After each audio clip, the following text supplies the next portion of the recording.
Welcome to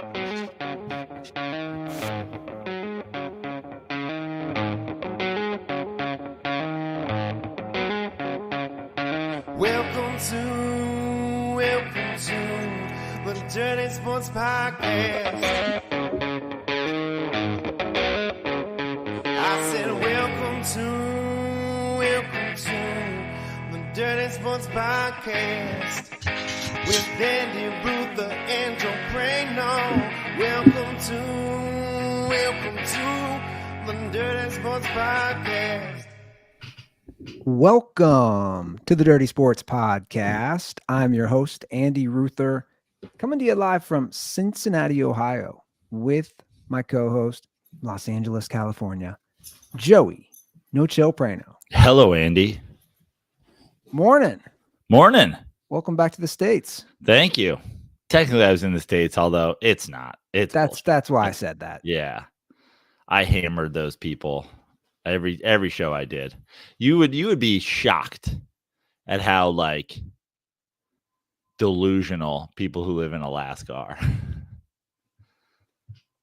You know, I've got a couple. I've got a couple jokes, and then I mentioned I'm from California. No, I could never. Literally yelling out on stage, I could never. I was like, you live in an Arctic wasteland. You live in truly one of the worst places I've ever been in my whole fucking life. I was like, the audacity of you people. They're like, we got hunting, we got fishing. And I was like, all right. Some fucking white chick was yelling that out. We got hunting, we got fishing. I was like, you also got you. So get the fuck out of here.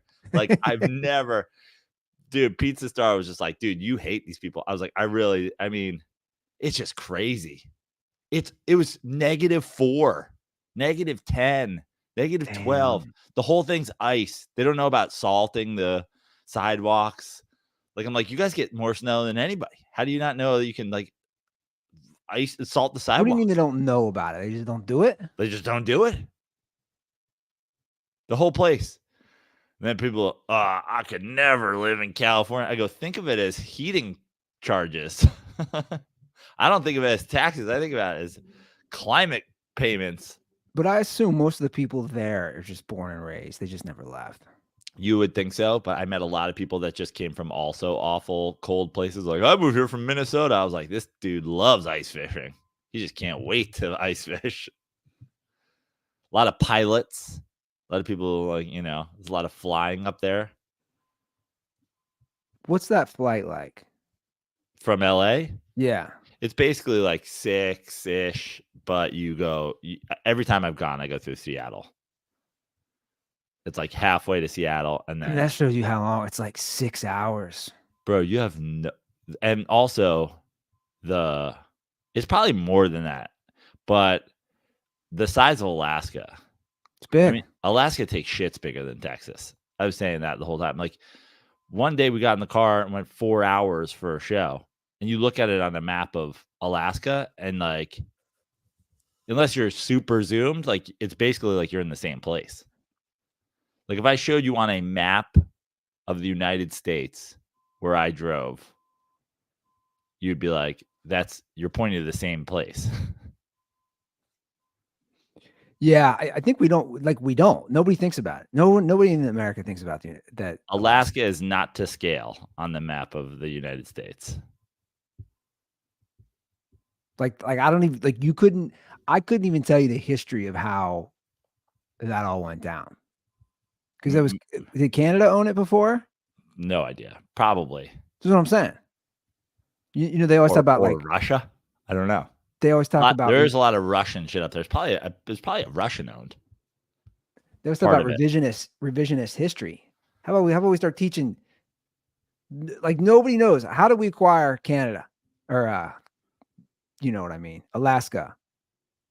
I'm sure it's all oil too.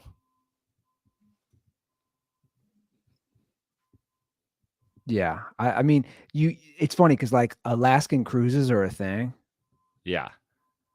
Which I'm sure scenic wise, it's gorgeous, but you're also like, I don't know. For me, if I went on a cruise, I don't plan on ever going on a cruise, but probably Alaska would be at the bottom of my list. Yeah. right? Yeah, and there's no daylight. That's a mind fuck.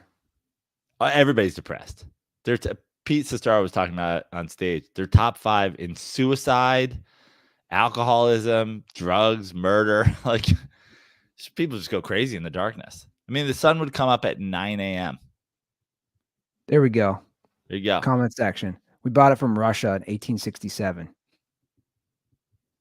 But it didn't become a state, obviously, so much later. Yeah. The 49th state. Well, I think I can name a few maybe players and possible coaches that we should ship to Alaska. Brandon Staley.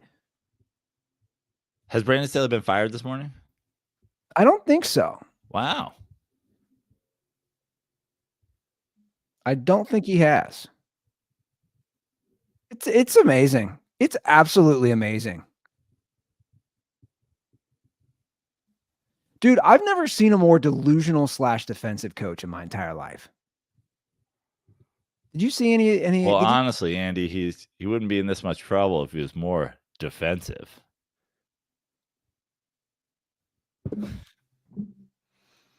Did you see his press conference? I did not. Never seen anything like it. Let's play a couple clips because he's so angry. And I'm not even going to play the whole thing. Like, dude, he goes on and on. All the reporter asked if he was going to keep calling the defensive plays. Jordan Love had his best. They made Jordan Love look like a Pro Bowl quarterback yesterday. Jordan Love's been struggling all year. Threw for his most passing yards all season. Now, granted, the offense had some bad drops. Like, there were some bad wide receiver drops. You know, Keenan Allen drops a touchdown. I forget that other receiver drops a big play. But dude, it's on. The defense has been terrible. I think I saw a stat. Justin Herbert, since he entered the league, the most points defensively have been the Chargers. Now, that's not all Brandon Staley, so he hasn't had Staley the whole time, but this is his 3rd year with Staley. No, I actually gave you that stat a couple weeks ago, and I'm sure it still holds true. But the stat is in the first 5 years in the league, Justin Herbert has scored more points than any quarterback in the first 5 years of their career. His team has given up more points in the first 5 years of somebody's career than any team ever. This is amazing. So this is what he said when asked if he was going to still call the defensive plays. I have full confidence in our way of playing. Full confidence in myself as the play caller and the way that we teach and the way that we scheme. Full confidence in that. We got to bring this group together and do it consistently, okay? And that's where it's at. So you can stop asking that question, okay? I'm going to be calling the defenses, okay? So we're clear. So you don't have to ask that again. I like the close-up version of it. I'm going to be calling the defenses, okay? Look at it. So we're clear. So you don't have to ask that again. Well, dude, if your defense didn't suck ass, maybe the reporters would stop asking you that. Yeah. Chargers are such a debacle, man. So much talent. I've never seen a team with so much talent on both sides of the ball just suck. Dude, I haven't seen a team with so much talent on both sides of the ball suck or be this mediocre for so long. And that is because in the NFL, you just usually don't get to last this long if you're this mediocre. Like, it's crazy that he has not been fired yet. It's crazy. You got to wonder, like, what's happening here? Like, what do we have any conspiracy theories behind this? Is there some major league type of thing where, like, if you're, we always say the worst place to be is like the last team to get into the playoffs or the first team to get out. It kills your draft position and you have no chance of winning the Super Bowl. Have they figured out some sort of hack where it actually makes them the most money or something like that? Do his fees at SoFi go up if they have to host a playoff game there? Like, what is you remember a couple years ago when we had the whole Raiders, Chargers tie. Like if they had tied, they both got in debacle. Yeah. And they didn't get like it. It's almost like they're actively avoiding the playoffs. Well, they made it last year. What is the conspiracy theory here? I know, but was that just to throw us off the scent? Have they been like? Here's the thing: we always talk about dumpster fire franchises, your traditional ones like the Lions, the Browns, the Bengals. But like, dude, you look at the Chargers. You're putting out fake fans. Like Chargers to me might be taking the crown right now. You're putting out fake fans. Fake fans. They have no fan base in San Diego because San Diego hates them. LA hates them. You have a weird pocket of Orange County where Asian women from Minnesota moved. That's your fan base. And even she's not real. Is it Bill Belichick to the Chargers? Is that? I mean, just make it happen. You were traveling, but like that play where Justin Herbert just spiked the ball. Did you see that? No. They had like a delay game or the offense. You could see you don't see Justin Herbert. He just fucking slammed it on the ground at Lambeau. Kind of like, I'm sick of this shit. Dude, the window is so small for these quarterbacks. And I know he just signed a deal, but we're obviously going to discuss that with the Bengals situation and Joe Burrow. People don't realize how small this is. And it's not like it's a small window, but it is what it is it's your first. If you have a quarterback like that and you have talented weapons and you have Keenan Allen, you have Eckler, you have, ball hawks on the other side of the ball, like they have talent. They probably have more guys on both sides of the ball that like sell jerseys than 95% of NFL teams. And the window is you either have to be able to win while your quarterback isn't getting paid a ton of money or just constantly replace those guys. And there's no sign with a coach like this who can't even put together a game plan for guys who have been there for 5 years. All of those guys, all their stars have been there. That's what's crazy. They're just not improving. Yeah. So the idea that you're just going to be like, okay, well, we paid Herbert, so we got to let this guy go, and we got to let this guy go, and we'll just replace them, and they'll come in and they'll fill right into the system that we already have. They don't have a system. They have players, they have talent, they have no system. So how can you constantly be reloading your system with younger guys when all you have are veteran players who are super talented? You don't have a system to let them go and replace them in. Just looked it up quickly. So this is his third year. Defensive points per game, 29th, 23rd, 23rd. So you're in the bottom 10 every year. Again, and you're the defensive coach, and then you get defensive when somebody says, are you going to keep calling plays? Yeah. I don't know, man. I think some of these guys, like, like I could say like the same thing kind of in Cincinnati with Taylor calling plays. It's like these young guys just like, dude, if it's not working, that's my thing. Where is that person in the Chargers organization to just fucking fire him or say, then maybe you should stop calling plays, man. It's not working. There's no way that locker room, there's no way they have any faith in him. You know what he reminds me of? He reminds me of the asshole assistant principal who's the disciplinarian at like a high school, who he walks in like that and he's like, I'm calling the plays. I'm calling plays. And the minute he walks out, they're like, douche. Yeah. He's like Dean Wormer in Animal House. He walks in the room and they're all. No, he's like the principal in the Breakfast Club. And Justin Herbert with his long hair is the fucking guy. Just like 1 week, 2 weeks, that's a month. 6 months. I own your butt. Justin Herbert's like, you pay me.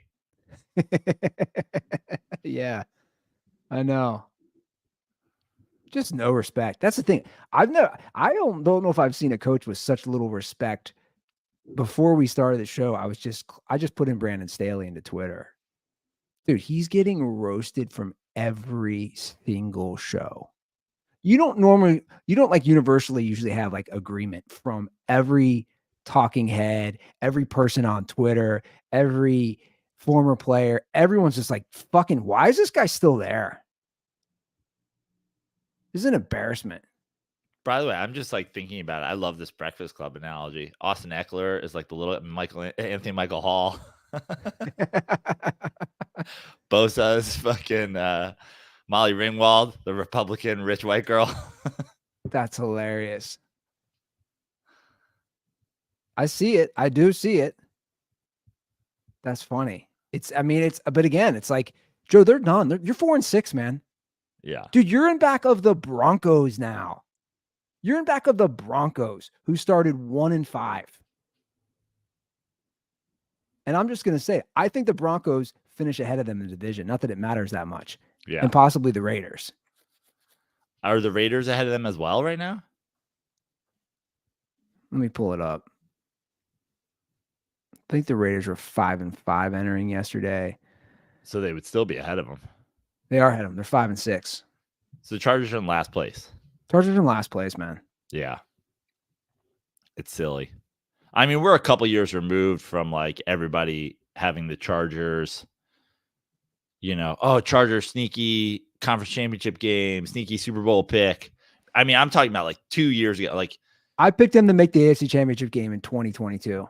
Right. Because like you said, all the talent. Yeah. And now you come into this year. No, people are like, no, Brandon Staley's a boob. Like, no way. But you're right. Every single person after that debacle against the Jags in the playoffs, every single person was like, nope. I don't think I've seen a team with this much talent just suck ass year after year or be around 500. They don't have a personality as a team. They don't have a personality with the fan base, the coach. What are you? Well, good luck, Chargers fans. I'm wearing a Chargers hoodie today. Good luck, Chargers fan. I'm the fake fan. Every Andy Ruther is every Chargers fan. He's like, I got a sweatshirt. I don't really care though. I kind of actively root against them. 100%. Like I guess I took them. I wasn't paying attention. Mata actually DM'd me. He's like, you didn't really take anybody because Joe made his pick and then you guys started talking about Belichick. And like this is like before the game. And I didn't even know who you took. I was like, I'll just fuck it. I'll just take the Chargers. I was like, they can't lose to the Packers, can they? Sure enough. I mean, the AFC, this is what I want to get to now. With Burrow's injury. Like, who's going to compete against the Chiefs? I mean, at this point, it feels like the Ravens. And Ravens? That's it. It's the Ravens, right? That's like it's only Baltimore. Kind of. I mean, you did have a bounce back game, and I got to say, after we did the show Thursday, I was absolutely haunted. I mean, I almost called you and texted you, and the reason I didn't is because historically, when I've done that, you're like, "Sorry, bro, what did you say on the show is locked and loaded. Kill yourself." But like the second the show ended, I was like, this is definitely a Jags bounce back game. And I was like, I'm not even going to fuck with it because like Andy and I picked the same thing. I think we picked the same thing on that game. So I was like, we picked the same thing. So it doesn't hurt me one way or the other. But I was so haunted by it that I immediately put a hefty chunk. I think probably my biggest single game bet I've made this year on the Jags covering. And like, I don't want to say that they're going to compete with the Chiefs. I don't think they are, but like they have that in them. They just don't have the consistency. Yeah. And the Ravens, but like even the Ravens, like honestly, Yeah, and I mean, like that injury to Mark Andrews is huge for them. Yeah, that's I'd say I have the Ravens ahead of the Jags, and I have the Jags slightly ahead of the. I mean, Jags and Dolphins are probably in the same rung, but yeah, I mean, to me, it's the Chiefs, a big drop off, the Ravens, a smaller drop off, the Dolphins and Jags. Well, the Ravens have had trouble closing games. They've had a lead in every single game, I think, which is crazy, and they've still lost 3. Defense is tough, though, man. I mean, they're number 1 in the NFL in points per game. Like, they're not giving up points. So, I don't know, but I agree. I think there's a huge drop-off. That's why I'm not putting too much. Let's say the Chiefs lose tonight, and I think the Chiefs win, but I'm like, cool, dude. Like, good luck in the playoffs. Yeah. That Burrow injury just screws up everything. That Deshaun Watson injury, it's like these 2 major quarterbacks. Joe Burrow is injury prone. It needs to be said. He's injury prone. I don't care what anybody says. He's injury prone. Well, I mean, there's not really an argument there. Like, we can talk all we want about, we've done it before. And what I think it was so funny and so dumb is like the people who, want to stand Lamar Jackson or Josh Allen or whoever. And it's like, no, I guess he just doesn't play a style of blah, blah, blah, blah. It's like, dude, 2 things can be true. 100%. 2 things can be fucking true. Like Daniel Jones getting being out for the season because on a non-contact drop back. I'm not like, oh, it happened in the pocket. Don't touch him. I'm not stupid. Like, you're 100%. This isn't a fucking question. More likely to get injured if you run the ball as a quarterback. That being said, Joe Burrow, who also, by the way, runs the ball a fair amount, obviously not designed runs, but runs the ball a fair amount, can also be injury prone. He is. Well, he's missed 14 games. He'll miss 14 games in 4 seasons. So basically, he's missed a season out of 4 seasons. And we were supposed to. It's got to be more than that, though, isn't it? No. Why? How many games is he going to miss the rest of this year? He's going to miss 7 games, and then he's already missed a couple. Well, he only missed 7 the year he shredded his knee. Oh, okay. So basically, he missed 7 his rookie year. The last 2 years, he hasn't missed the start until this injury. I thought it was more than that. But the thing is, he's had a lot of injuries, man. Yeah. Like, I mean, even this year, you could say, obviously, you had the calf or whatever and the hand. They're completely separate injuries. But when you're fighting through, like, it's just he's always banged up. Always banged up. And, the stats going everywhere. I literally, what did I say 2 years ago? It's literally a Dirty Sports episode title. This was in the 2021 season, the year they went to the Super Bowl. I said Joe Burrow equals Andrew Luck. And I'm sure you've seen this. Everyone is sending this. Andrew Luck was sacked 115 times in 55 games. Joe Burrow's been sacked 148 in 52 games. So in 3 less games, he's been sacked 33 more times. Then you tack on 29 more times in the playoffs. It adds up, guys. And what my thing I've always said on our show, once you're injury prone early in your career, you don't usually switch that to not being injury prone. I can't think of a single quarterback who had like this, where you've been knocked out now twice, miss a huge portion of games, and then you bounce back. That's just the reality. And it sucks, right? We all want to watch good football. Like, it sucks for football. You're having major quarterbacks get injured. Well, you went from, we were talking about the division of the AFC North. There was a conversation there for a minute where we were like, is every team in the AFC North making it? And now it's like, Burrow's out. I know the Browns won, but Watson's out. Like, even if either of those teams make it, which I don't think the Bengals do, obviously. But they're not doing you're saying it. you don't trust a quarterback, an undrafted quarterback who do they play this week? The Steelers at home. Right. No. They could win that. They could. But they won't. You don't think they will? No. Although, who knows? They have a pretty good team. Maybe he comes out and he's big cock Browning. But no, I mean, I think that this AFC North, I mean, when you look at it, we went from kind of being fairly confident in all 4 teams to now being only confident in one. Just like that.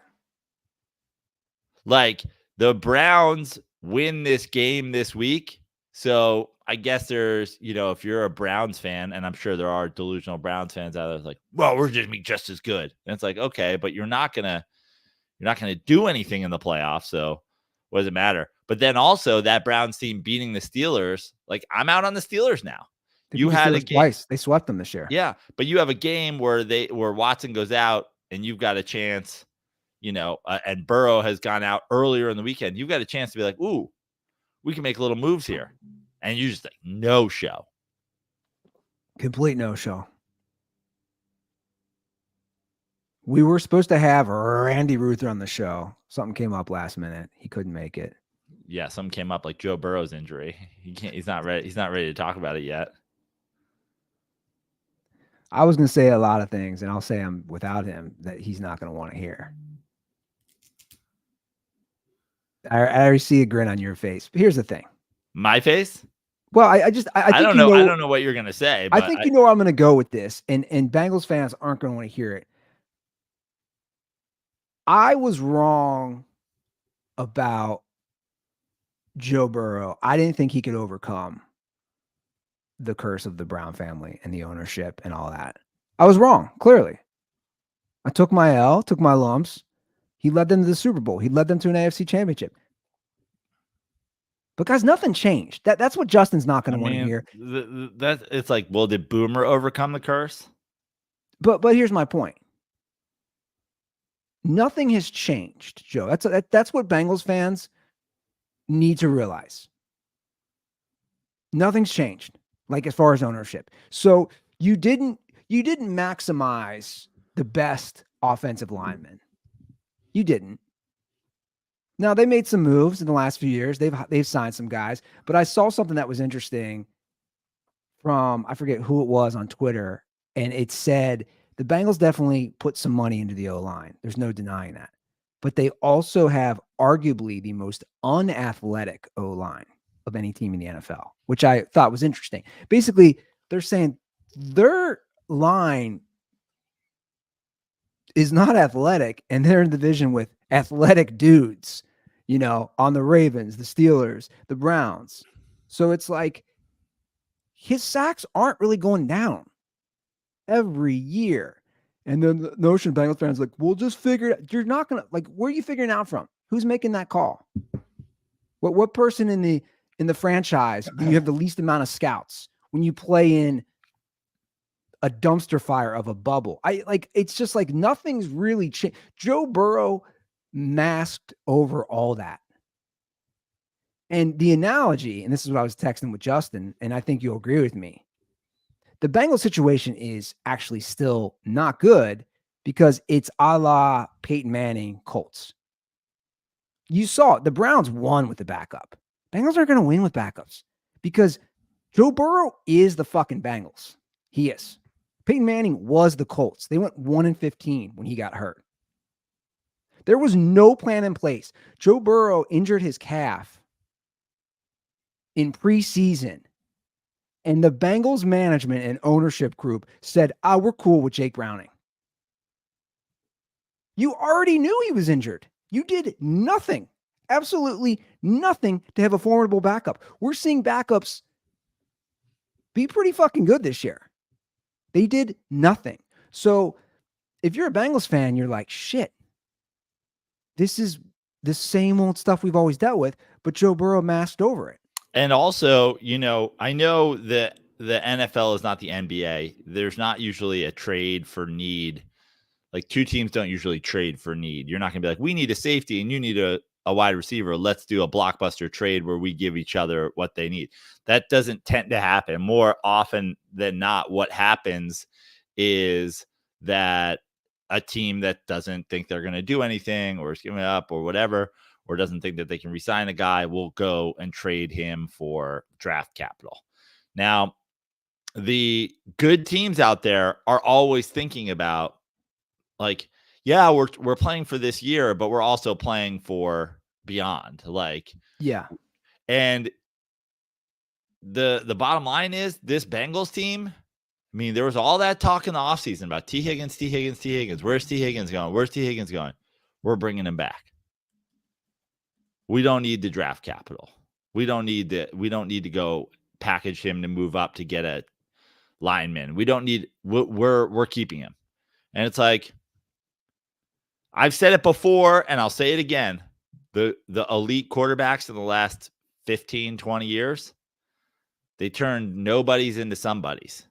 The Bengals playing this game where they're afraid to give their franchise quarterback less than elite receivers across the board because what? Now he's hurt and okay, Jake Browning's got the best. Is it Jake?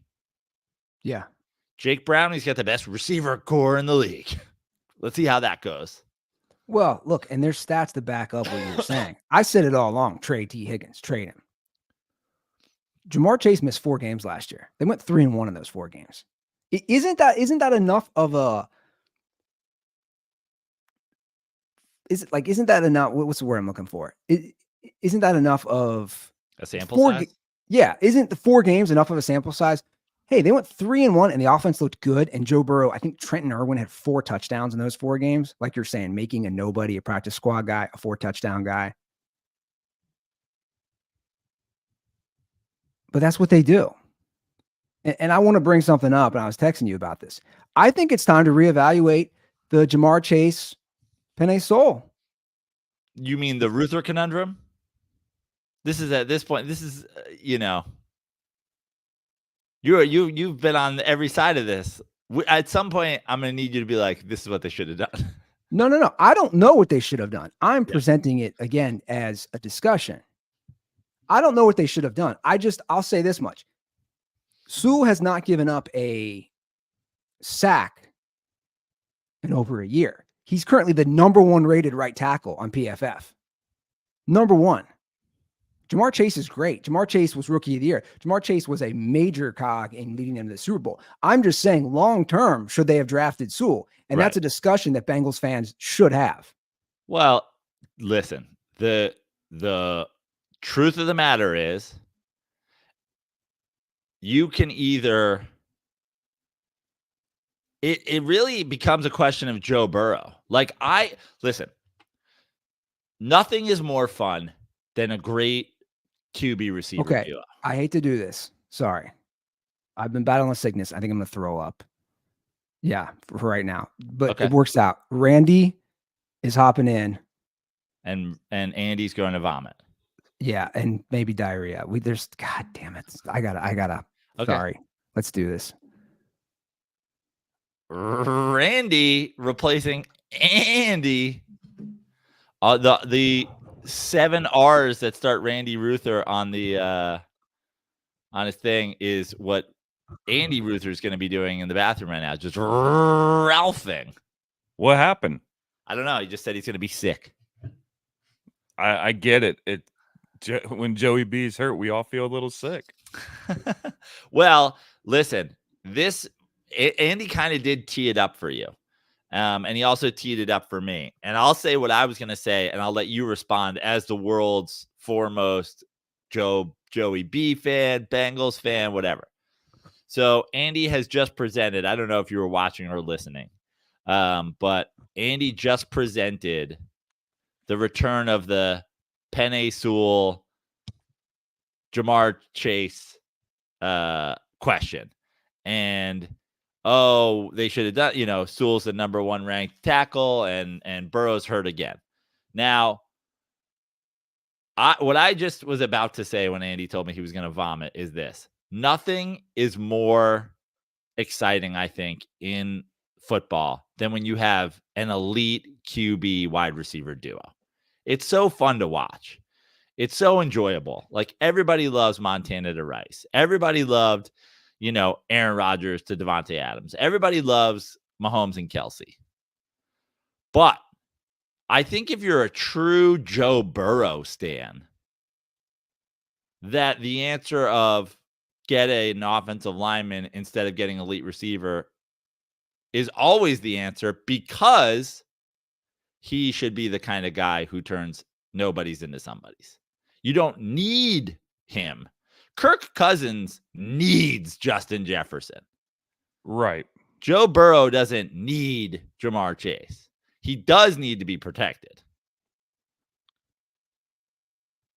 Huh. I've done a lot of thinking, obviously, over the weekend, and that's something that never really crossed my mind. It's enjoyable. We love it. We love that he has that guy. We love that he says, oh, sometimes you just say, oh, fuck it, where's Jamar, and chuck it. I love it. Yeah.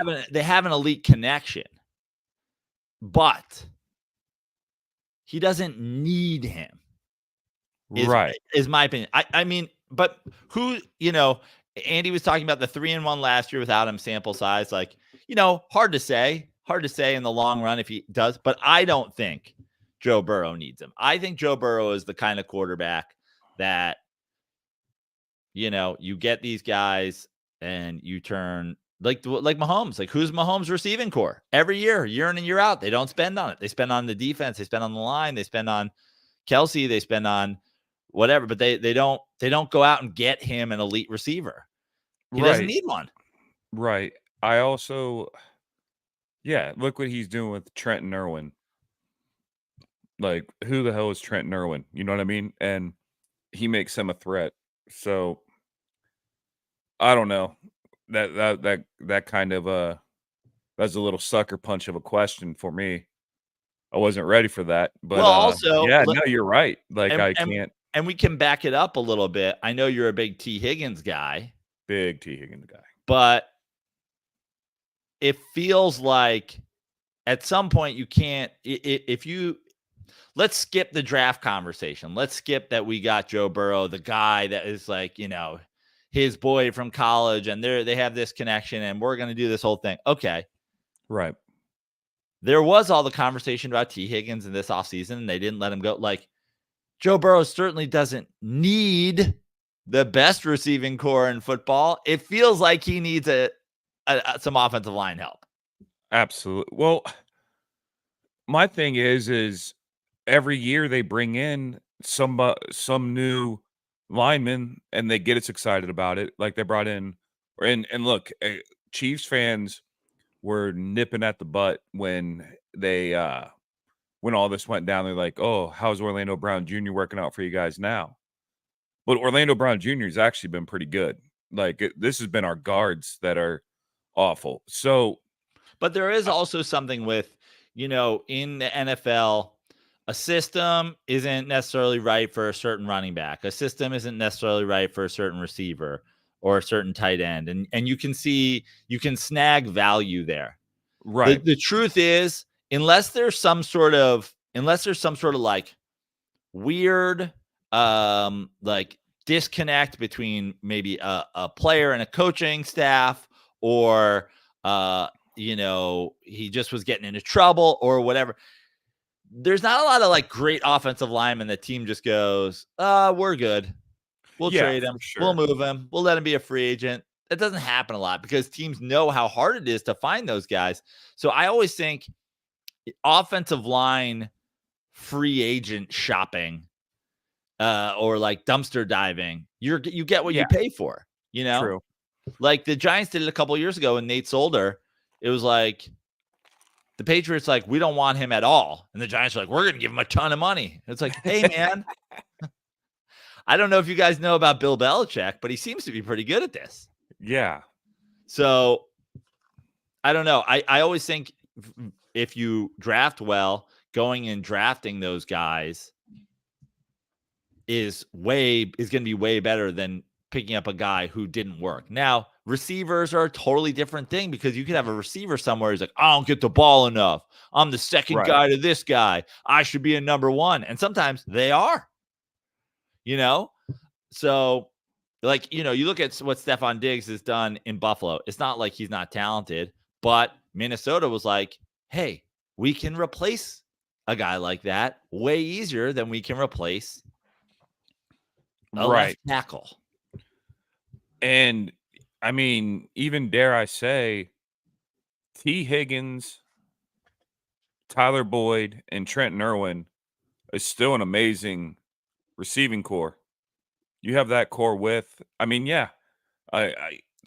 Certainly also, I mean, Jamar Chase is the best of the group, right? Right, for sure. So certainly Jamar Chase, Tyler Boyd, and Trenton Irwin are an even better receiving core. I guess the thing is about this question mark about Joe Burrow's receiving core versus his lack of help on the offensive line is they kind of you can question each one of those decisions, the decision to take Chase over Sewell, and you can question their decision to not move T. Higgins for draft capital.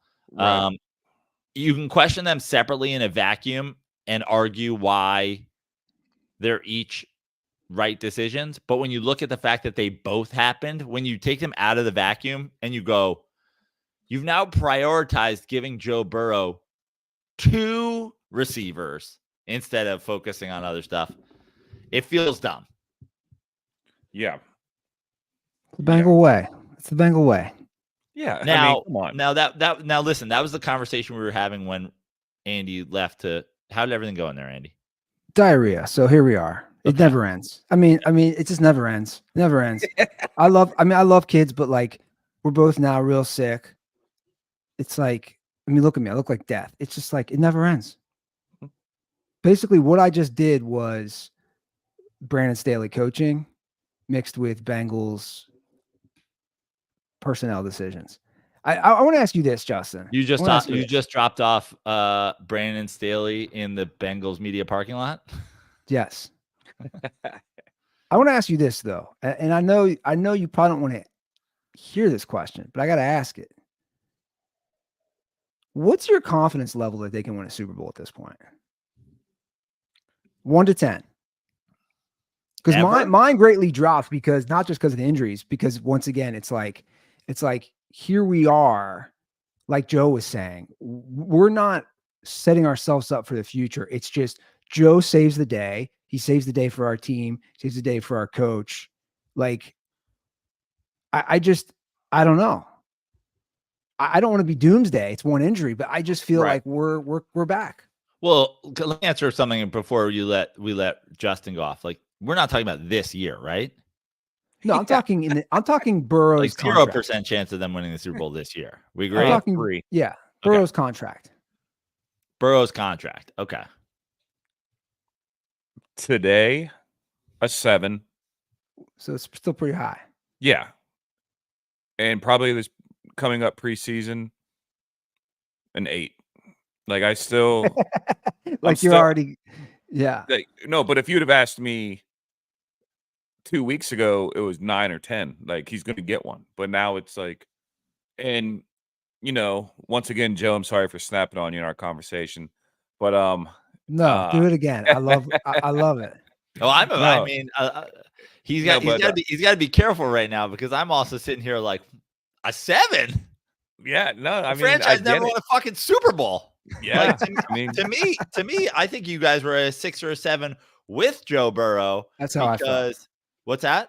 That's where I was at. Simply just because there's no sign. Like, yeah, I would say if you're a Bengals fan, just generally, just like pick a year in the last, in the history of the Bengals, like my confidence in them winning a Super Bowl in the next 5 years generally would be a 1 or a 2. It's like Joe Burrow is so good that, yeah, maybe they jumped up to a 6, but they're still the Bengals and there's still a lot of good football teams. And they're still like, if the Steelers or the Giants or the Niners or the Packers or, teams that have a history of figuring it out had Joe Burrow, sure, you could walk around saying, oh, there's a 9 or 10 that he's going to win a Super Bowl in his contract. I mean, you look at Phillip Rivers didn't win a Super Bowl. I know Phillip Rivers isn't as good as Joe Burrow. I'm just saying, like, some of these guys went 20 years and never won anything. Dan Marino didn't win a Super Bowl. I don't know. I like bounce back years for Burrow, obviously. I mean, even when I talked about this on the pod yesterday. This didn't all start happening in Cincinnati. Like, everyone always talks about the Ohio State, like he left Ohio State because he wasn't playing. He left Ohio State also because he had a broken hand and he was losing a year of eligibility. So he comes back from that broken hand, national championship. Comes back from the ACL, Super Bowl appearance. So I think if they don't win a Super Bowl next year, then I'm down to like a 5. I'm just very confident. It's 1 year window. Yeah. No, I'm confident on bounce back Burrow years. So, I mean, yeah, look who you're talking to here. Like now, I guess for both of you guys who are Bengals fans, we have to talk about something though. Like, Joe Burrow was hobbled and now Joe Burrow was hurt. But also, we're not talking about Joe Burrow. Joe Burrow gets injured and his season's over, and like the Super Bowl rug has been pulled out on the Bengals this year. You're a 500 football team. Yeah. Like I would understand the confidence if the Bengals were 9-1 and just lost Burrow. You're like, fuck. Like, we were going to the Super Bowl. We were on a collision course with the Chiefs in the AFC Championship game, and the winner of that has a really good shot to win the Super Bowl. But like, we're going on how many years in a row? Y'all start 5-4? Yeah, but not just saying this as me. Name a better quarterback in the last 4 weeks than once he came around. Like, once he got healthy, he was a stud. So that's why I say, you know what? This could be an even bigger blessing. Like, get that calf worked out too while you're taking all this time off. I'm not a medical expert. I just read blogs that aren't Cincinnati Bengals, and they said it's like a 6-month repair on that wrist right now. So I don't know. I have no lack of confidence in Joe Burrow, but I have a lack of confidence in the Cincinnati Bengals as a whole. I mean, they've had Joe Burrow, and they start every year 5-4. Well, then that's the thing. So it's like, I believe Taylor's. He's coached 5 years. He started 0-2 for the 5 years. It's like, yeah, dude, he's a boob, man. Like, Joe, you always, you always use that term for different coaches, which is a great term. It's like, dude, he's a boob, and you could see it on his face, man. Like Burrow saves the day so many times for them, and that's why I said last episode, and I stick by what I said. I think Burrow has been underappreciated by the Cincinnati Bengals fans and the city of Cincinnati. For sure. It's like they have amnesia and forgot just where things were. Carson Palmer left the Bengals. He said, I'll retire because of the state of the organization. That's some Detroit Lions shit. That's some Barry Sanders, Calvin Johnson shit. But we have to bring up something we've been ignoring. We have to, because this is a debate all three of us can have. What was a bigger curse this year in the Bengals? Was it the Skyline curse or was it the Ruther curse? But before you answer, this is what I said. Preseason NFL preview, right? This is our preview episode. This is what I said about the Bengals. I'm going to start it right now. You know what's going to curse the Bengals? The Skyline curse.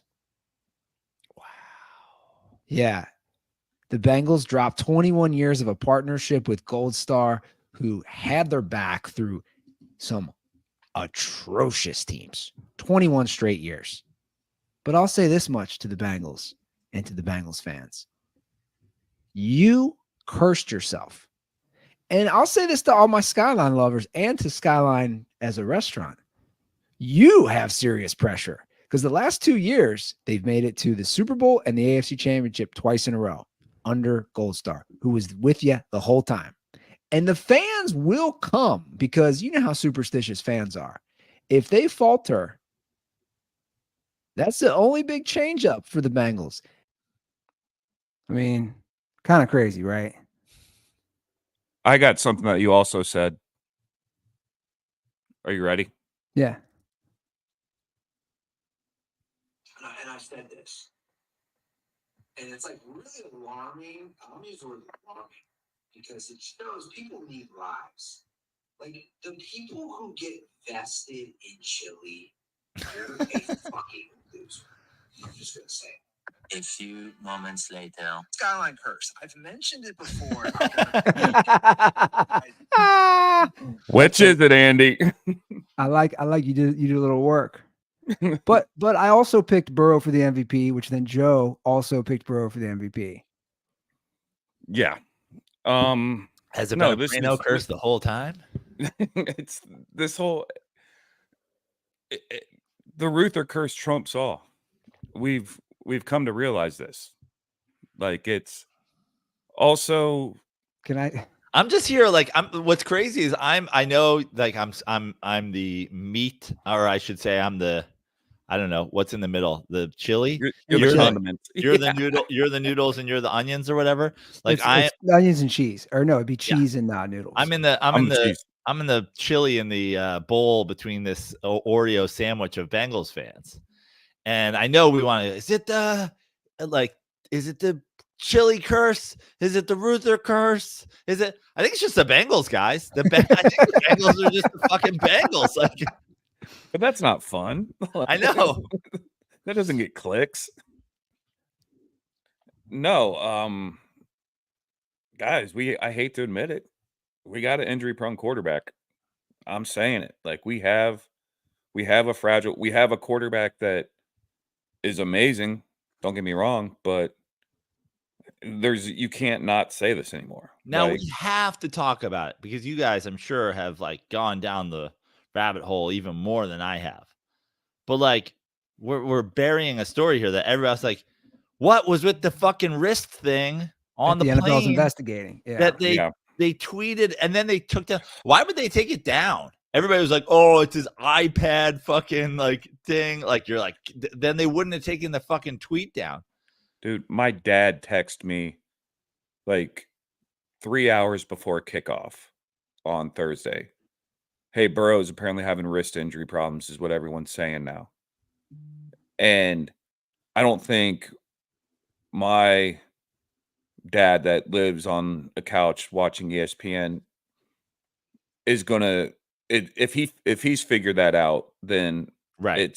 I mean, come on, this is By the way, that was the most Bengals thing ever too. They put out the post on Twitter and then took it down. Like and again, guess who runs all their social media? Mike Brown's granddaughters. So it's like you're not thinking, hey, he's got this thing on his hand. Everybody is going to be like, what the hell is this? And you take it down. Now the NFL's investigating. I love that his granddaughters run it. They probably like noticed the thing and then they didn't even think anything of it. Like, is that the hot new thing? Are all the guys wearing like weird like wrist glove-y things? Is that what Jack Harlow was wearing in his video? I like I think I should go. I like the people that were like when I text you guys, the Cincinnati fans, like, no, here's what it is. People just use it to draw on their iPads. I know, it's hilarious. People were saying that after the fact. It's like just Joe a coincidence. Maybe all his iPad use is what got his wrist, tender in the first place. Yeah, little Bob Ross over there. What are we doing? It will be interesting how it plays out, though. I mean, potentially they could lose money or a draft pick. We all know how cheap their owner is. He would hate to lose money.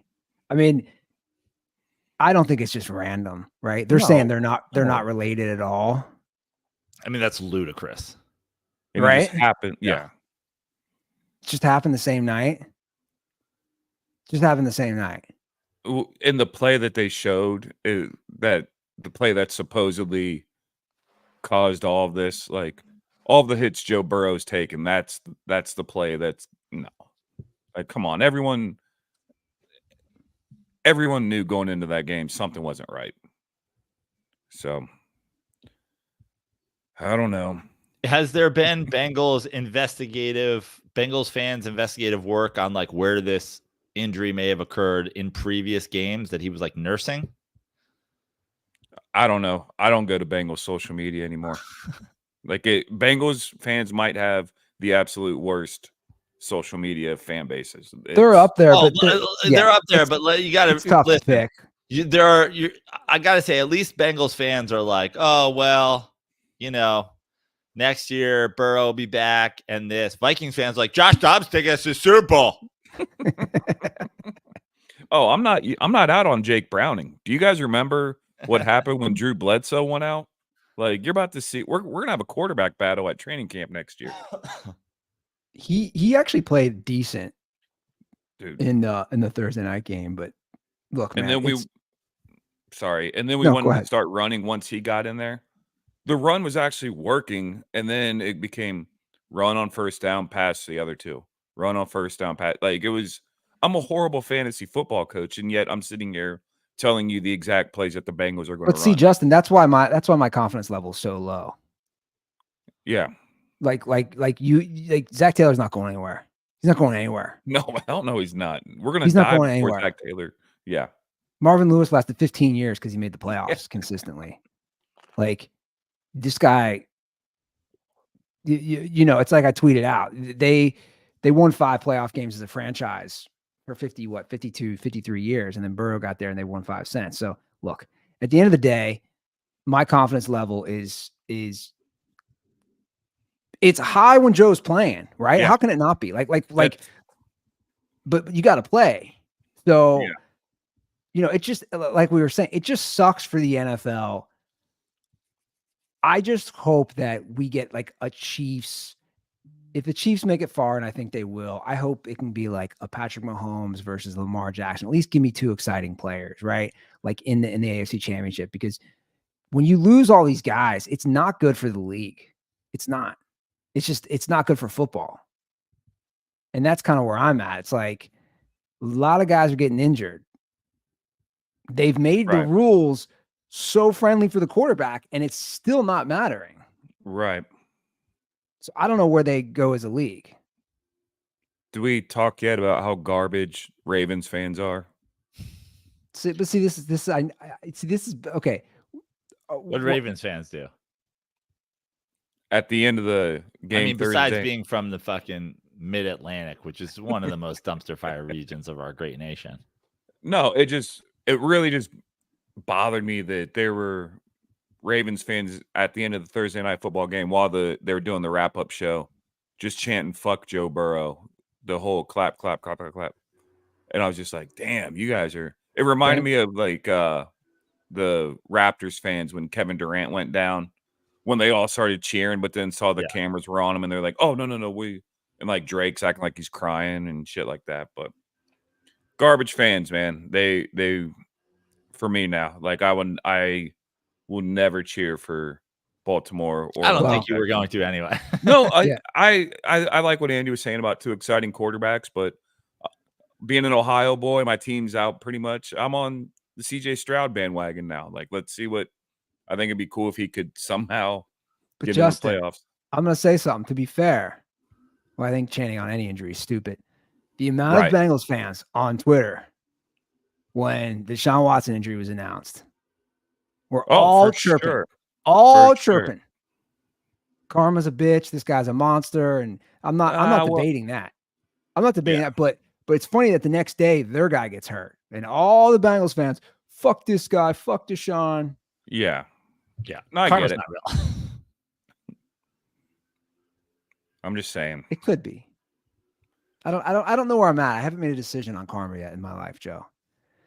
Well, Randy, do you have any other parting words and any other words of insight? Where are you at these last 7 games? What are you looking for, really? we're going to be a playoff spoiler for one team. Let's just like maybe Cleveland in the last game of the season or something. I don't know. Let's give me something to look forward to. How many games do they win? 2 or 3. 7. What's two that? Or 3. 2 or 3. I think they win 3 maybe. or 4. You think so? I do. And do you want them to win games at this point?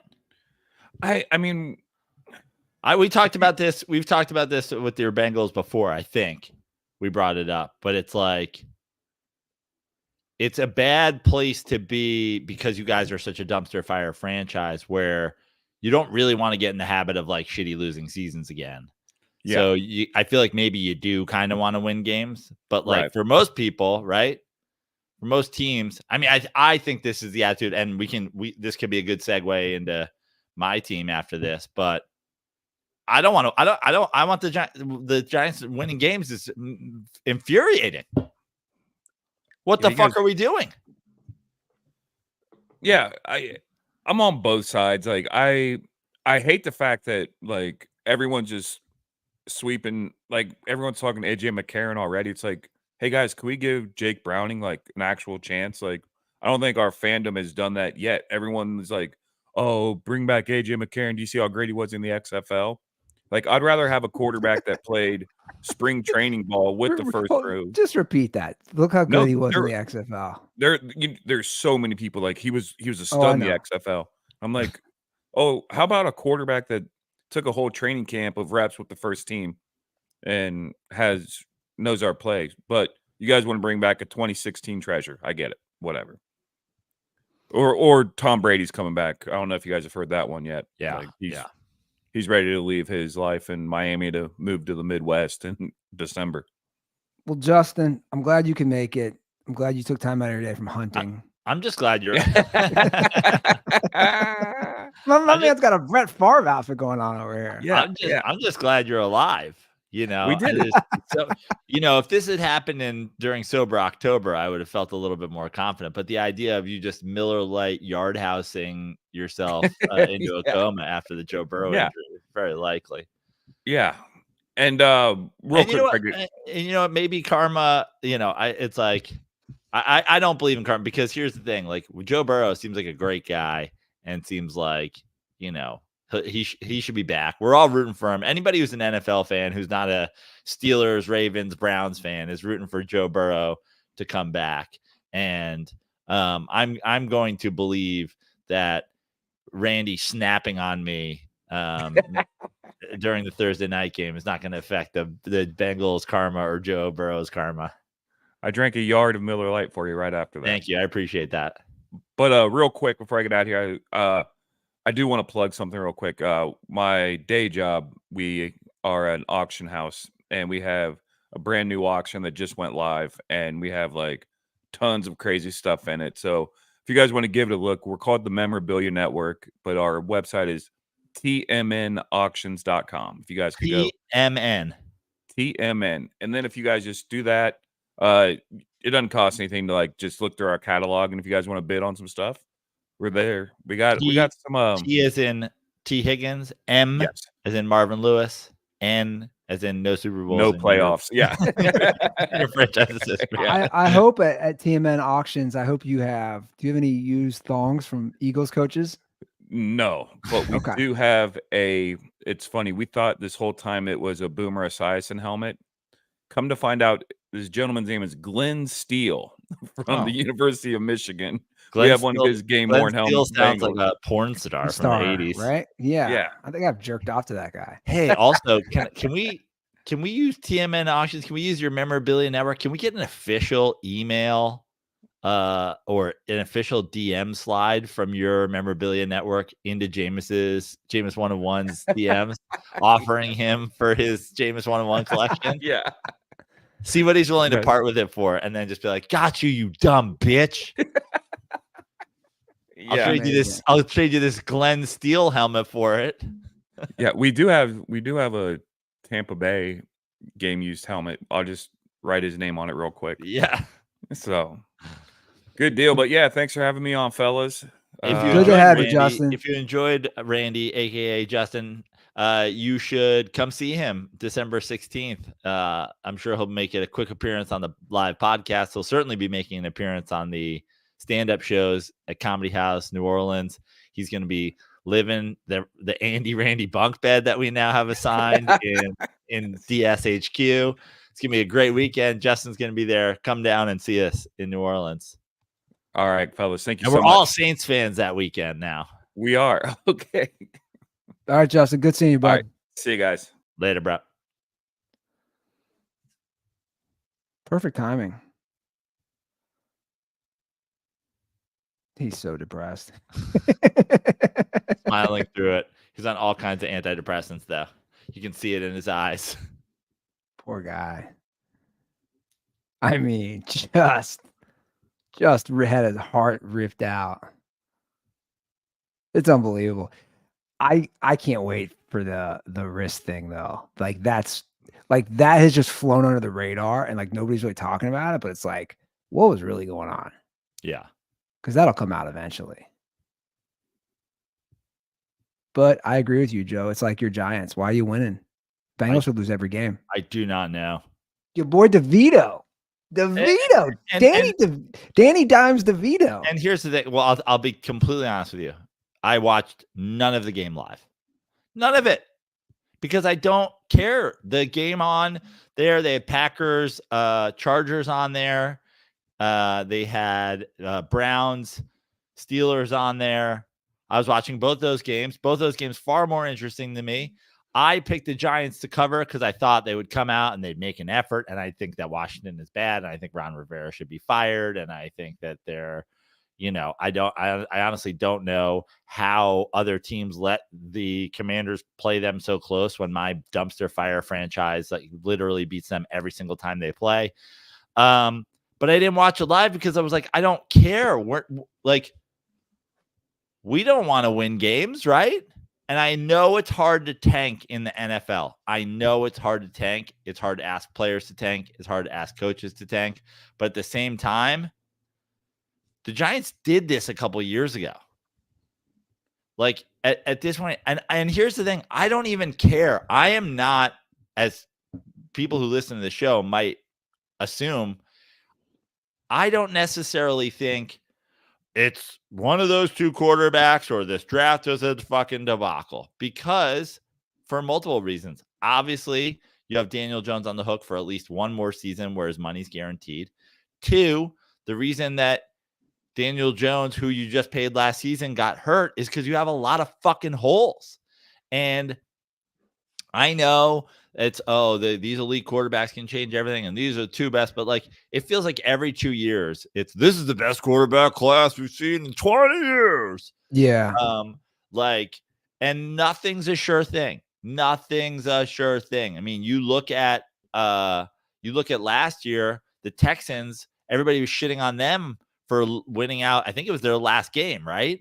And then they don't have the first pick, and the Panthers go up and get it. And now I've been consistent on this. I'm not ready to say Bryce Young stinks because it's a different situation. But no doubt about it is the Texans lucked into CJ Stroud after all. I don't think that if they could do it all over again, they would swap it, even if they thought Bryce Young was better, because it's worked out fantastically. So there is no sure things.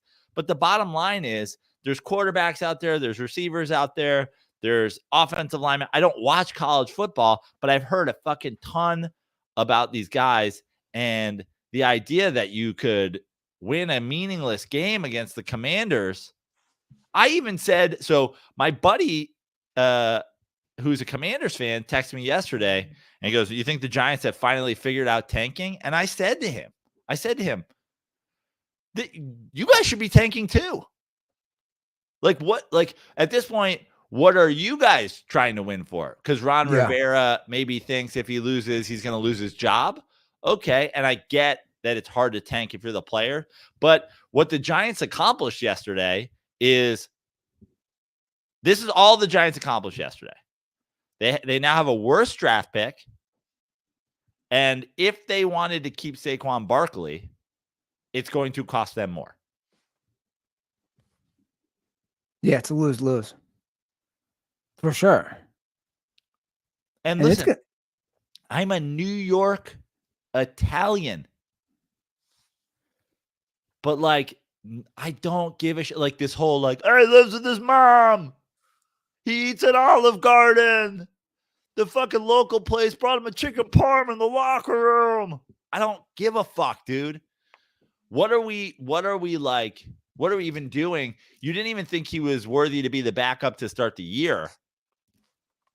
You are the conversation now that every Giants fan is having is, should we be tanking for one of those quarterbacks? What do we do with Daniel Jones? Now somehow you're all excited at Danny Tommy DeVito getting in there because what? Because what happens now? He's the sure thing third string quarterback going into camp next year. We don't need to re-sign Tyrod Taylor because we've got a third stringer. It's just stupid. Yeah, I agree, man. Super Bowl or bust is the league. And the only in between of those two things is if you're a young team and you're trying to prove, like, teams don't just go from being dog shit to the Super Bowl. So there is a stepping stone, right? Jags last year. Yeah. The Jags last year, that's you would rather have the way their season ended than have the first overall pick, obviously, because you need to build on it. But again, like, let's go back to what I'm learning is one of the more delusional fan bases in all of sports. If you're the Vikings right now, everybody's like, I don't know. I think we're sneaky good, whatever. It's like last year you won 13 games. 13 games. You lost in the first round. This year, you're not going to win 13 games. So you're going the other way. You're not a contender for the Super Bowl. Why are you even trying to make the fucking playoffs?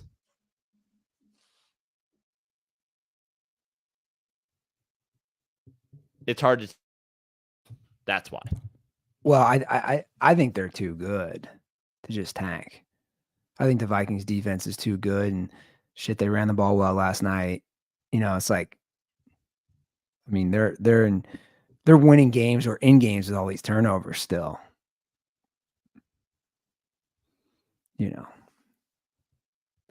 going to make the playoffs. I think the Vikings are going to make the playoffs. Right, but my point is,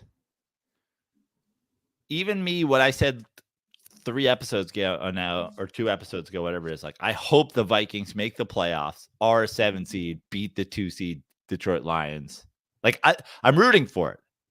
But let's say that happened. Let's say that glorious thing happened. That's the end of the line, right? There's an 80% chance. No, I think it went down. They showed it on the screen yesterday. I think it was an 80% chance if they won last night, right? I missed that. I think it said 80% if they won last night, and it only went down to like 72 or something like that if they lost. All right. Yeah, so the NFC's so weak. So let's take those numbers. Andy, there's a 72%, let's say. It might not be, but it's something like that. 72% chance the Vikings make the playoffs. What percent chance that the Vikings win a playoff game this year? I don't know. Depends on who's playing. Okay, well, you know who's up there. They're sneaking in as a 6 or a 7 seed. So they're going to play 20%, 20 to 25%. Okay. And now, percent chance they win 2 playoff games this year. I mean, under 10 for sure. All right, cool. Enjoy your season, guys. Now them Broncos kind of sneaking up with Mr. Unlimited. Well, when they showed those playoff things. So even with the win, Broncos unlikely to make the playoffs. Yeah, I know. But well, you talk about building. I do think Sean Payton is building something. I don't think they make the playoffs, but you win 4 in a row, at least a little confidence for future. I know you hate to see Russ winning, Joe. I know it. Well, yesterday I was rooting for him because my current delusional fan base that drives me insane on the internet is the Vikings. And I actually, because here's the thing, like none of this changes my opinion of Russell Wilson. This is exactly, his team takes the ball away 3 times. He manages 4 field goals over the course of an entire game. And he comes down and wins. Cool. Like, awesome game. Elite. Top 5 quarterback in the NFL. But again, I'm not saying top 5 elite, but you know damn well there's something to take the ball. He's done it 2 weeks in a row and then just drive down for a touchdown. Sure. There's something for that. No doubt about it. You know, what's funny is like, it's kind of all like my stance on Russell Wilson is always, I've just been stated the course, and it's like, it kind of all of it kind of proves my point. You know, when he had an elite defense, like when he had an all-time defense, they won the Super Bowl. And I was like, all right, well, and then they started letting some of those guys leave. And I was like, I don't know if this is a good thing. And then it was all of a sudden it was 9 and 10 win seasons and 1 playoff or no playoff wins. And I was like, yeah, that's about what I expected. Then he went to a team that was under construction and it was a debacle, and they're mocking his Subway commercials and the unlimited sandwiches giving people diarrhea and all this stuff. And then the defense turns it on and he's like, look, he's winning some games 15-12. He's a field goal scoring machine again. Like, well, looking at the future, it's like that division, man. We all know what's going on with the Chargers, the Raiders. It's like the Chiefs. I mean, the Chiefs, they've really never had competition in that division. They haven't. Well, not since Mahomes got there. No. We do have a call about your boy, Big Cock Brock. Good game yesterday. So people are going to come out for it.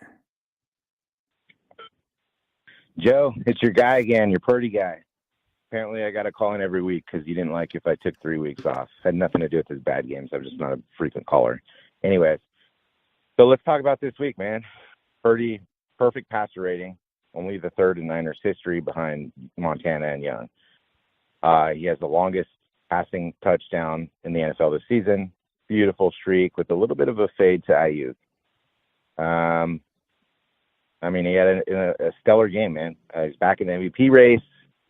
And most of all, the best thing, which I think you should love, is he did the Toronto big balls from Major League gesture. So, come on, man.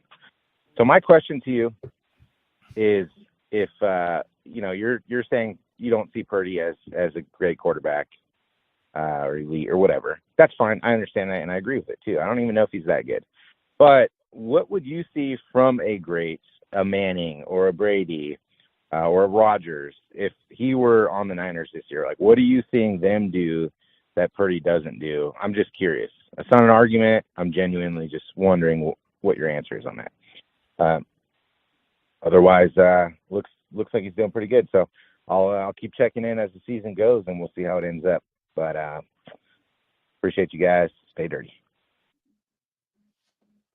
So that's a great call, and we won't his game is his game. Okay, I'll run through a couple things quickly, and then I'll get to what I think was a great end of the call. I like Brock Purdy. I'm gonna say it over and over and over again. I like Brock Purdy. I'm a fan. I like the Niners. I've always rooted for the Niners. The Niners have always been my second favorite NFC team. They've always been behind the Giants. I was like a borderline Niners fan as a kid. Montana, Notre Dame guy, Rice. I wore 80 in high school. I love the Niners. I want the Niners to win the NFC. I want the Niners to win the Super Bowl. I'm rooting for Brock Purdy to win the Super Bowl this year. I'm merely saying that when you put a guy in this fantastic situation, that it's easy to look as good as he has. I understand that he had a great passer rating. I also understand, and I think everybody agrees with this, that if let's say Brock Purdy goes to the Super Bowl this year and doesn't win it, a lot of people are going to be like, well, we know he can do it. But y'all were so quick to take Jimmy Garoppolo and fire him into the sun. And he did exactly that. He did exactly that for you. And he had a huge game that year against the Saints. And he was a great system quarterback. He got your team to the Super Bowl. I am not the world's biggest Nick Wright fan, but what happens from time to time is like more often than not, we do share NBA and NFL opinions. And The Athletic yesterday posted San Francisco quarterback Brock Purdy dazzled. He's back in the MVP race. And Nick Wright wrote, I cannot believe we are going to do this 2 separate times in the same season. Because the truth is, to answer your second part of the question, what would I like Brock Purdy to do if he were Peyton Manning, if he were Tom Brady? Well, for one, I wouldn't like him to look pedestrian when he loses 2 players on offense. And 2, you want to look at this Niners offense right now? This Niners offense, tell me if I'm wrong, Andy, has more weapons than the undefeated Patriots team. This Niners offense has more weapons than the Broncos team that Peyton Manning took to the Super Bowl and broke every single passing record that had ever been set by Tom Brady on the 16-0 team. Tom Brady had Randy Moss. You got Kittle. You got Debo. You got Ayuk. Was that it, though? Christian McCaffrey. He didn't have Welker with Moss. That was before that. Yeah, okay. But, again, he had Welker.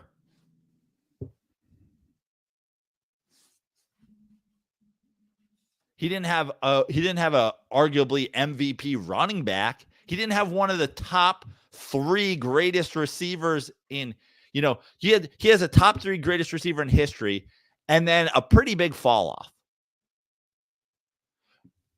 Peyton Manning had what? Wes Welker later in his career and Demaryius Thomas.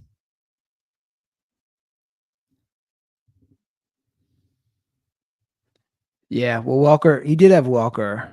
Yeah, okay, yeah, they have Welker. But listen, Welker, you go back to the conversation we had about Burrow. So Welker and Moss were both 1,000-yard receivers.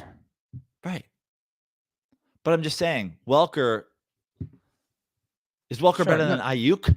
No, I see what you're saying. And, running back was Lawrence Maroney, had 800+ yards. Peyton Manning had Demaryius Thompson, great player. But did he have an elite tight end? Did he have an all-purpose running back that also catches the ball? Like, we're acting like Brock Purdy, perfect passer rating, which, okay. But we're not 50 touchdowning it this year. That's what I'd like to see. Like, if I thought Brock Purdy was those guys, that's what you do with all those. I mean, for Christ's sake, Kurt Warner's numbers. Kurt Warner was a very similar story. Who the fuck is he? He's got Marshall Faulk, which was basically the original Christian McCaffrey. 2 good receivers. I mean, no one's talking about Brock Purdy, greatest show on Bluegrass or whatever the fuck they have up there in Santa Clara. Great. Playing very well within the system. I'm rooting for him. So Peyton had that team that lost to I think you were talking about the team that lost to Seattle. Yeah, where he broke the offensive record during the season. Yeah, Demaryius Thomas, Eric Decker with 2,000-yard receivers, and then Sean Marino was his 1,000-yard running back. But yeah, not Debo and Christian McCaffrey and then Ayuk and then George Kittle. No, for sure. They're stacked, man. They're fucking stacked. They're stacked for sure. So the answer is if I thought he was one of those guys, that's what I'd like to see him doing with an absolutely stacked offense. And the other thing I'd like him to do is not turn into Tommy DeVito when he loses his left tackle and Christian McCaffrey. But like him, rooting for him. Hope it's Big Cock Brock and Kermit the Frog in the Super Bowl. Rooting for it. Need it, want it. I'd rather have Big Cock Brock show his big cock to my mom than see fucking the Lions, the Eagles, the Vikings, the fucking whatever in the Super Bowl. Yeah. Rooting for it. Let's go Niners. So I think we agree there. I mean, look, they have a very, very talented offensive group. And like I said, I think they catch the Eagles for the number 1 seed. I do. And they're the 3 seed right now. Yeah, I think they do. You know what I don't think I can keep on the show. Well, I can keep doing the show. And can I tell you why I can keep doing the show? Yeah, and then I'm dealing with some severe stomach pain right now. I can do the show because I'm jacked up. I got me some Magic Mind. Oh, yeah. Love this stuff. It's great. So here's the thing. I have my Magic Mind too. Now, I did not take it today because I just was feeling under the weather, and like just all my systems out of whack. Like I said, my whole household is sick. My daughter's sick, girlfriend's sick. But the Magic Mind has completely changed my mornings for the better. They call it Magic Mind for a reason. So like, I don't know about you, because we obviously have different things going on, but having a 9-month-old, I'm tired all the time. And I get up early, or she's up in the middle of the night.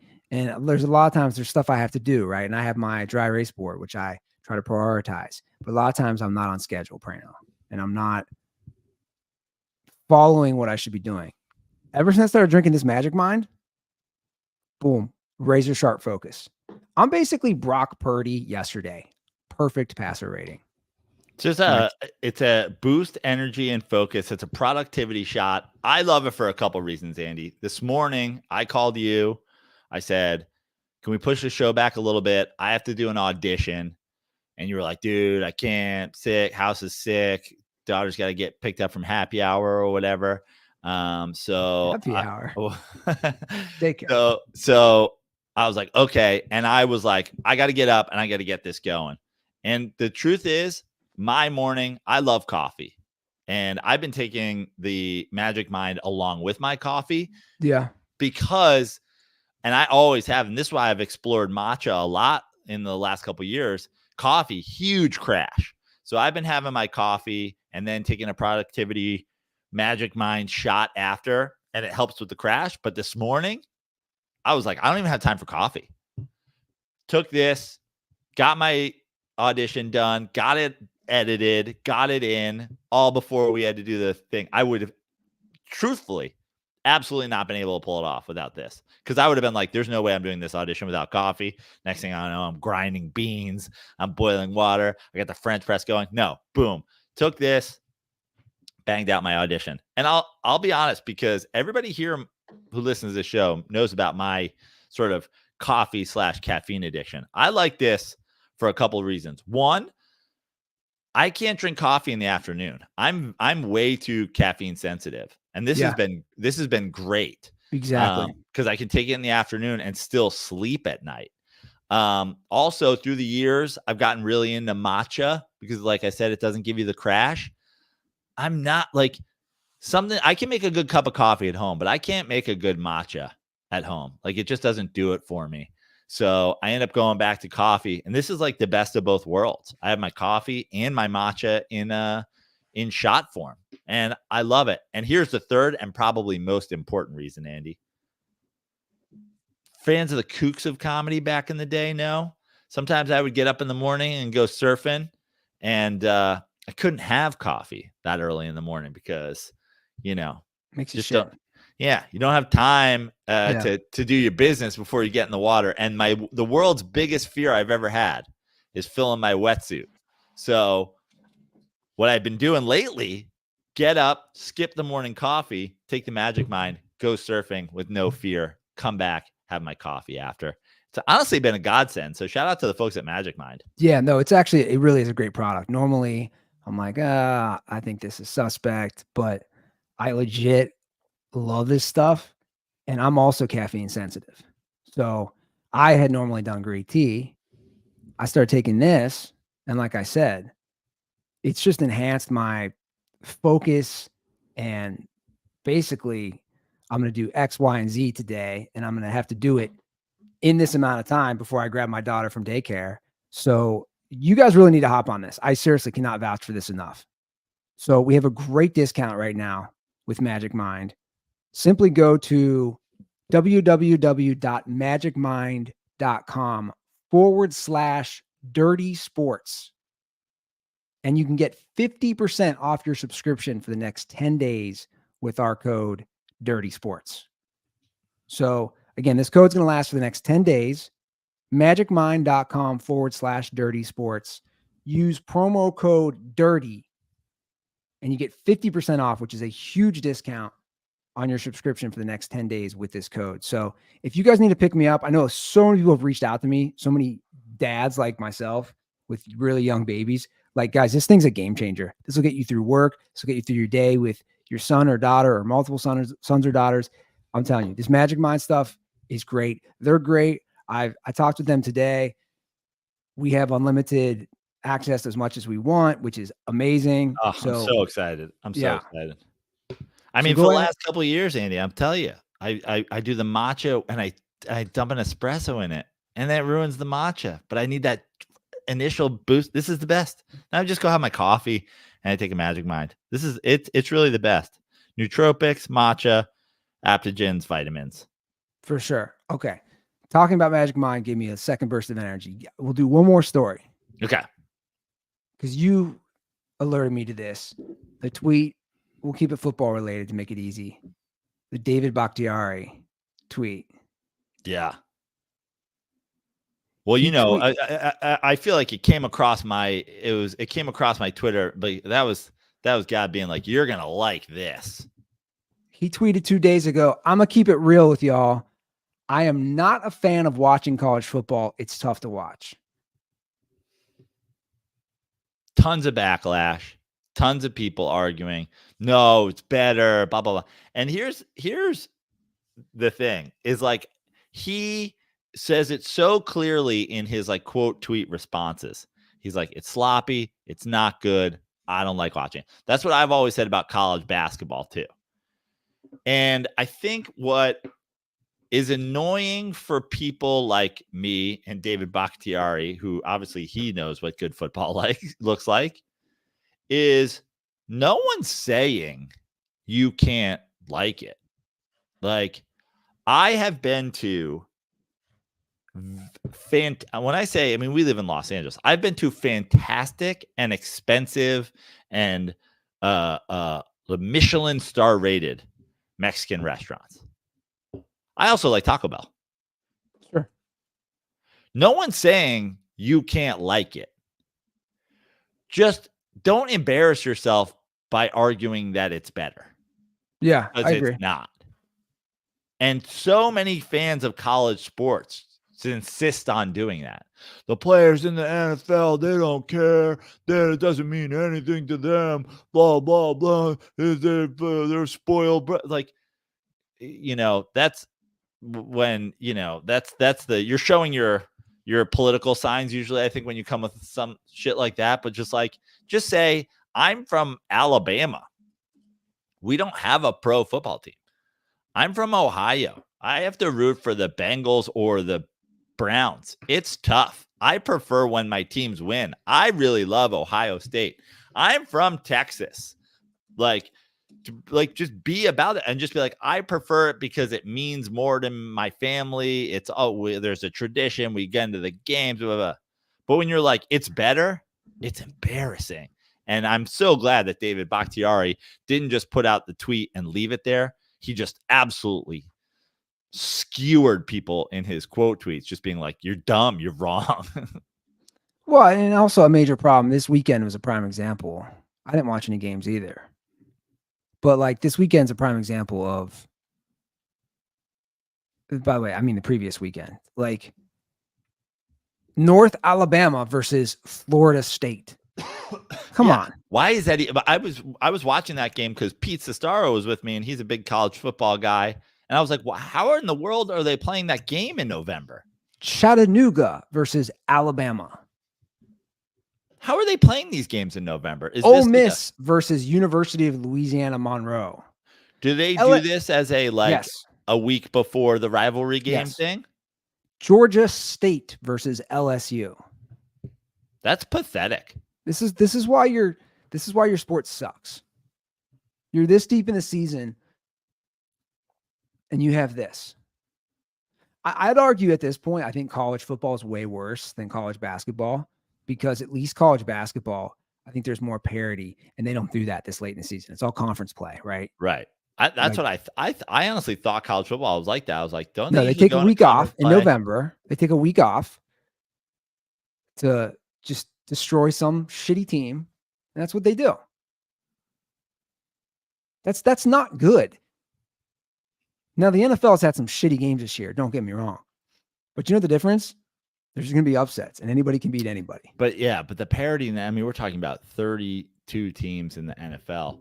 Like, if a college football team, if you were any one of those big teams and you were playing a team ranked in the top 32, no one would blink.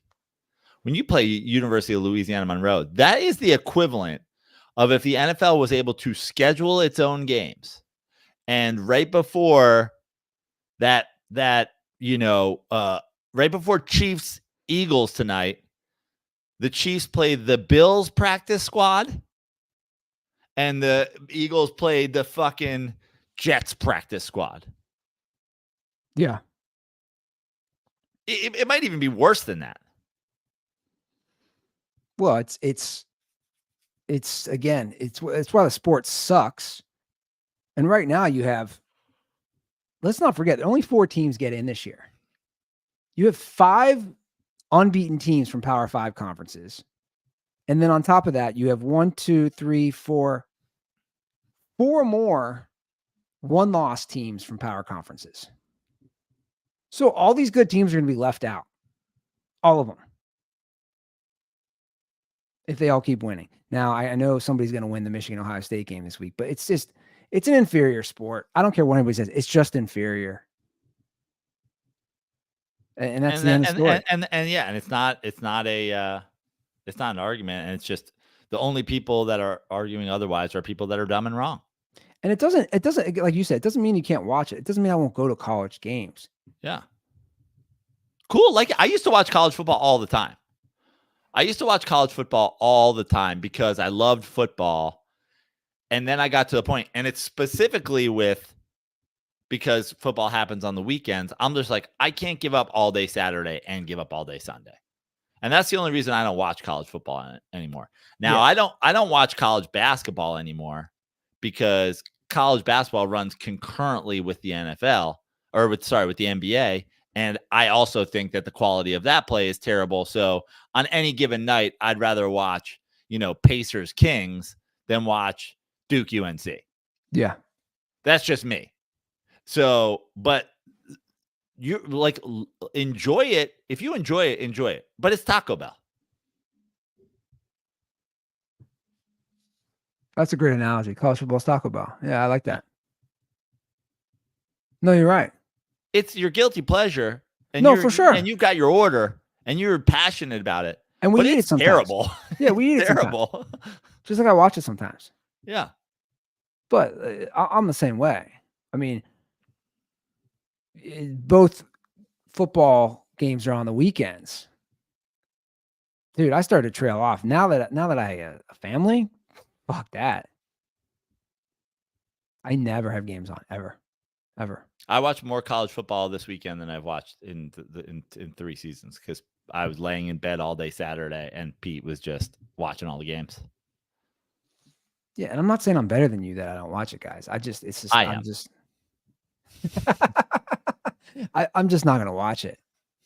I'm just like until the playoffs, and we'll put quotes in that. And you know what? Here's the other thing about that, Andy, is like,